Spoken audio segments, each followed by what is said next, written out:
पीछे चलो सारे। कानून व्यवस्था बहाल करो, बहाल करो, चलते रहो, चलते रहो। कानून व्यवस्था बहाल करो, नीचे नीचे करेंगे सर नीचे। तानाशाही मुर्दाबाद, मुर्दाबाद, मुर्दाबाद। तानाशाही हाय हाय हाय हाय हाय हाय। बस आराम से आराम से आराम से, बस ठीक ठीक सेटल। मैं पीछे से हो जाता, सब आ जाएंगे।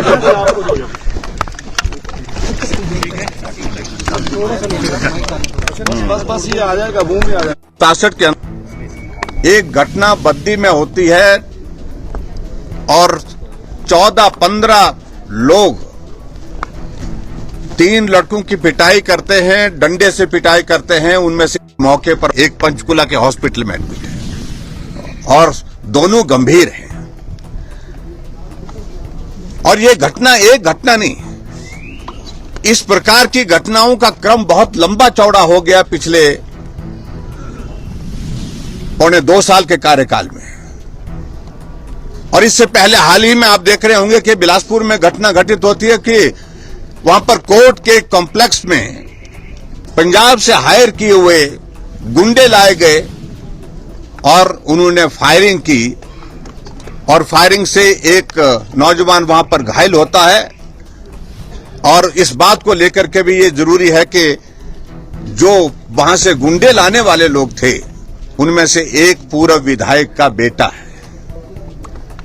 और जिस प्रकार से और भी बहुत सारी अनेकों घटनाएं हिमाचल प्रदेश में, यहां पुलिस चौकी के अंदर, पुलिस थाने के अंदर लोग घुस करके वहां पर अफरा तफरी कर रहे हैं, मारपीट कर रहे हैं। माल रोड के हमारे पुलिस के कंट्रोल रूम के सामने वहां पर एक युवक की हत्या हो जाती है।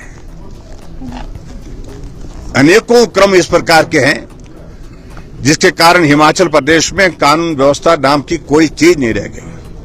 और हिमाचल प्रदेश में पूरी सरकार ने पुलिस को किसी और काम में लगा के रखा है। भारतीय जनता पार्टी के विपक्ष के विधायकों को प्रताड़ित करना, उनके फोन की रिकॉर्डिंग करना और इसके अलावा हमारे चुने हुए विधायकों को 4-4 घंटे पुलिस स्टेशन पर बिठा करके उनको प्रताड़ित करने के लिए इस काम में लगा के रखा हुआ है। और कुछ लोगों को इतनी सुरक्षा दे रखी है Z+ की कैटेगरी से भी ज्यादा, चाहे वो CPS है, चाहे वो चेयरमैन है। कोई भी आदमी जो है वो सुरक्षा के बिना नहीं है। आगे पायलट चलती है, पीछे एस्कॉर्ट चलती है। पुलिस ऐसे काम में लगा के रखी है। शिमला में पुलिस हेडक्वार्टर में 25 के करीब अधिकारी हैं जिनको कोई काम नहीं है। लीव रिजर्व की वहां पर उनकी जो है वहां पर पोस्टिंग दे रखी है, जहां एक भी कुर्सी बैठने के लिए उनके पास नहीं है, ना कोई काम है। आखिरकार ये हो क्या रहा है? अब जिस प्रकार से माननीय मुख्यमंत्री और संसदीय कार्य मंत्री जी ने जवाब देकर के इस सारी चर्चा को डाइवर्ट करने की कोशिश की, मेरा यह मानना है कि ना मुख्यमंत्री जी गंभीरता से ले रहे हैं। और जहां मुख्यमंत्री जी इस बात का जिक्र कर रहे हैं कि हिमाचल प्रदेश में चिट्टे के और जो ड्रग पेडलर्स हैं, ड्रग का जो माफिया है, ये उससे जुड़ा हुआ मामला, जुड़ा हुआ जिससे मर्जी से हो, लेकिन कार्रवाई तो कानून के मुताबिक होनी चाहिए।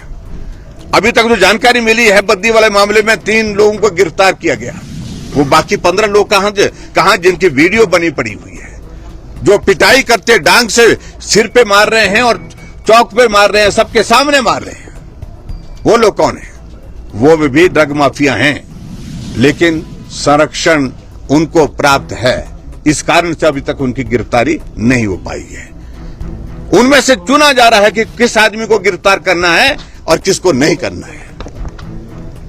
इसलिए इस चर्चा की बहुत बड़ी आवश्यकता थी। आज सारी कार्यवाही स्थगित करके इस विषय पर चर्चा होना बहुत लाजमी था।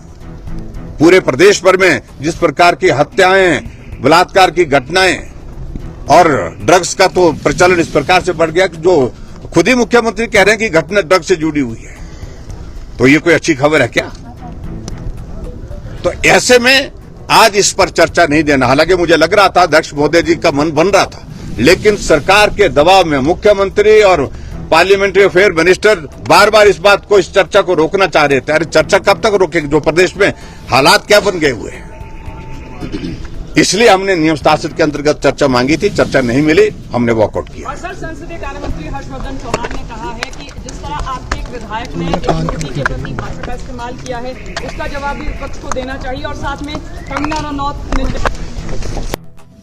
ऑर्डर पर चर्चा लाइए, आप सभी मुद्दों पर चर्चा लाइए। ये सदन हर सवाल का विपक्ष के जवाब देने के लिए तैयार है। जनता से जुड़े मुद्दों पर ये अगर कोई प्रस्ताव लाते सरकार स्वीकार करेगी, भ्रष्टाचार से जुड़े मुद्दों पर कोई प्रस्ताव लाते ये सरकार स्वीकार करेगी, लेकिन नियमों के अनुसार जो प्रस्ताव लाया जाए उस पर हमारी सरकार पूरा विचार विमर्श करके उसका उत्तर विपक्ष के जो हमारे साथी हैं उनको देगी। जनता से जुड़े मुद्दों पर प्रस्ताव नहीं लाएंगे। समेज में इतनी बड़ी दुर्घटना होगी, उस पर कोई चर्चा का प्रस्ताव नहीं लाए।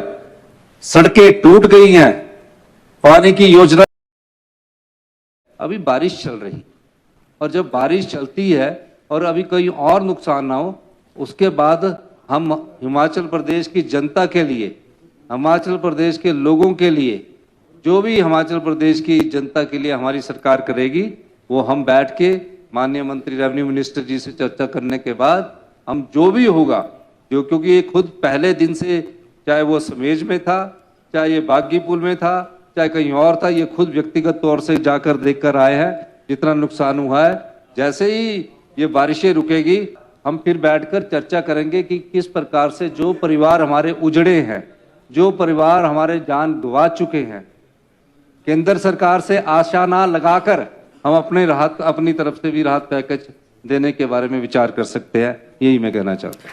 डीआरएफ और एनडीआरएफ 847 करोड़ 73 लाख रुपए जारी किए गए।